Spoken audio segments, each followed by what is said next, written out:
Hi friends, welcome back to my channel Fish and Me. இன்றைக்கி நம்ம சேனலில் beetroot halwa எப்படி பண்ணுறதுன்னு பார்க்கலாம் வாங்க.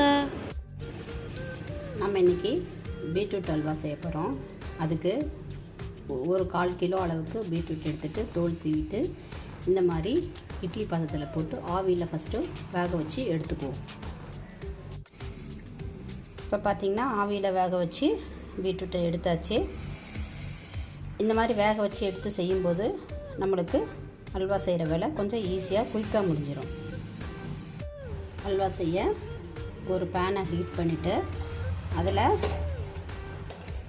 ஒரு 2 ஸ்பூன் அளவுக்கு நெய் விட்டுக்குவோம். இது தேவையான அளவுக்கு கிஸ்மிஸ் பழம், அதாவது திராட்சை, உலர் திராட்சை. இது பார்த்திங்கன்னா நல்லா இதாகிடுச்சு. இப்போ முந்திரி பருப்பை போட்டு கொஞ்சம் லேசாக வதக்கினா போதுமானது. வதக்கிட்டு இது தனியாக நம்ம எடுத்து வச்சுக்குவோம். முந்திரி திராட்சையை வறுத்து எடுத்தாச்சு. அதே பேனில் அதே கீ இருக்கும்போதே நம்ம இது பாருங்கள், 1/4 லிட்டர் அளவு இது பால் இருக்கும். சுத்தமான கெட்டியான பால், தண்ணி கலக்காத பால். இதில் ஆட் பண்ணுவோம்.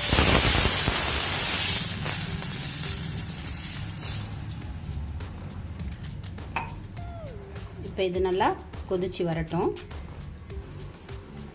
பால் நல்லா கொதிச்சு வந்துடுச்சு.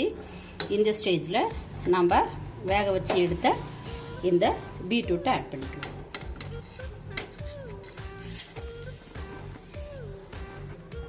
பீட்ரூட்டை போட்டாச்சு. இப்போ நல்லா இந்த பால்லையே நல்லா வேகட்டும். நம்ம ஆவியில் வேக வச்சு எடுக்கும்போது இது சீக்கிரமாக வெந்துடும். ஒரு சிலர் மிக்சியில் போட்டு கிரைண்ட் பண்ணிக்குவாங்க. இதை கிரைண்ட் பண்ணும்போது என்ன ஆகிடும்னா வழவழன்னு ஆகிடும். ஸோ நம்ம கிரைண்ட் பண்ணாமல் இந்த மாதிரி ஆவியில் மட்டும் வேக வச்சு அதனுடைய சத்தும் வீணாகாது, எதுவும் வீணாகாது நமக்கு. ஸோ இந்த மாதிரி வேக வச்சு எடுத்து பாலில் ஃபுல்லாக வேகும்போது அதை எடுத்து சாப்பிடும்போது நல்லா சூப்பராக இருக்கும். வாய்க்கு நல்லா இதமாக இருக்கும், நல்லா டேஸ்டி கொடுக்கும். பால்லையே ஃபுல்லாக வேக வைக்கணும். அதாவது 1/4 கிலோ காய்னா 1/4 லிட்டர் பால் இருக்கணும். இதில் நல்லா வேகட்டும். நம்ம 1/4 லிட்டர் அளவுக்கு பால் ஊற்றினோம். ஒரு 10 நிமிஷம் அந்த பால்லையே எல்லாம் நல்லா வெந்துட்டுது. பாருங்கள், நல்லா பாலெல்லாம் சுண்டி நல்லா கெட்டியாயிடுச்சு.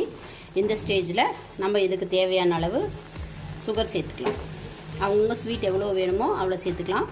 இது ஒரு 200 கிராம் இருக்கும். இந்த அளவுக்கு சேர்த்துக்கிறேன். ஏன்னா அதில் ஆல்ரெடி பீட்ரூட் கொஞ்சம் ஸ்வீட்னஸ் கொடுக்கும். ஸோ ஒரு 200 கிராம் போதுமானது. இதை சேர்த்துக்கலாம். அதிகமாக ஸ்வீட் சாப்பிட்றவங்க இன்னும் கொஞ்சம் அதிகமாக சேர்த்துக்கலாம். சுகர் அதனுடைய டேஸ்ட் நல்லா தெரியணுங்கிறதுக்காக ஒரு பிஞ்ச் அளவு நம்ம சால்ட்டு சேர்த்துக்கிறோம். சேர்த்துட்டு இதை நல்லா மிக்ஸ் பண்ணி விடலாம். பீட்ரூட் பிடிக்காதவங்க கூட இந்த மாதிரி ஸ்வீட்டாக செஞ்சு கொடுக்கும்போது நல்லா ருசித்து சாப்பிடுவாங்க. பீட்ரூட் நிறைய பேருக்கு பிடிக்காது.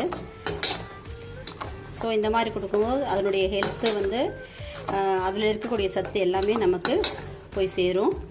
பாருங்கள், சுகர் போட்டவுடனே நல்லா தண்ணியாட்ட வந்துடுச்சு. ஒரு 10 நிமிஷம் இதில் கொதிக்கட்டும். நல்லா கெட்டியாகிட்டு வந்துடும். நம்ம சுகர் போட்டுட்டு பாருங்கள் எவ்வளோ அழகாக அல்வா பதத்துக்கு வந்துடுச்சு.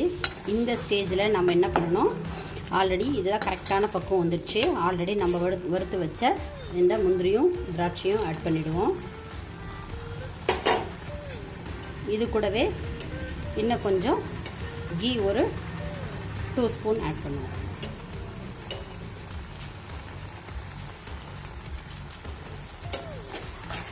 ஏலக்காய் வேணும்னா ஏலக்காய் பவுடர் போட்டுக்கலாம். இல்லை ரோஸ் எசன்ஸ், அந்த மாதிரி ஏதாவது நமக்கு டேஸ்ட் எது பிடிக்குமோ, எந்த ஃப்ளேவர் பிடிக்குமோ அந்த ஃப்ளேவரை நம்ம இதில் சேர்த்துக்கலாம். பாருங்கள், அழகாக ஸ்மெல் அதனுடைய வெந்து பீட்ரூட் கலர் பாருங்கள் எவ்வளோ அழகாக நமக்கு தெரியுது. நம்ம கடையில் போய் இந்த அல்வாலாம் கேட்டோம்னா காஸ்ட்லியாக சொல்லுவாங்க. நம்ம வீட்டிலேயே 1/4 கிலோ பீட்ரூட் வாங்கி நம்ம வீட்டில் இருக்கிற திங்ஸை வச்சு செஞ்சோம்னா வீட்டில் இருக்கிறவங்க எல்லாரும் திருப்தியாக நிறையா சாப்பிட்லாம். ஸோ ட்ரை பண்ணி பாருங்கள், சூப்பராக இருக்கும்.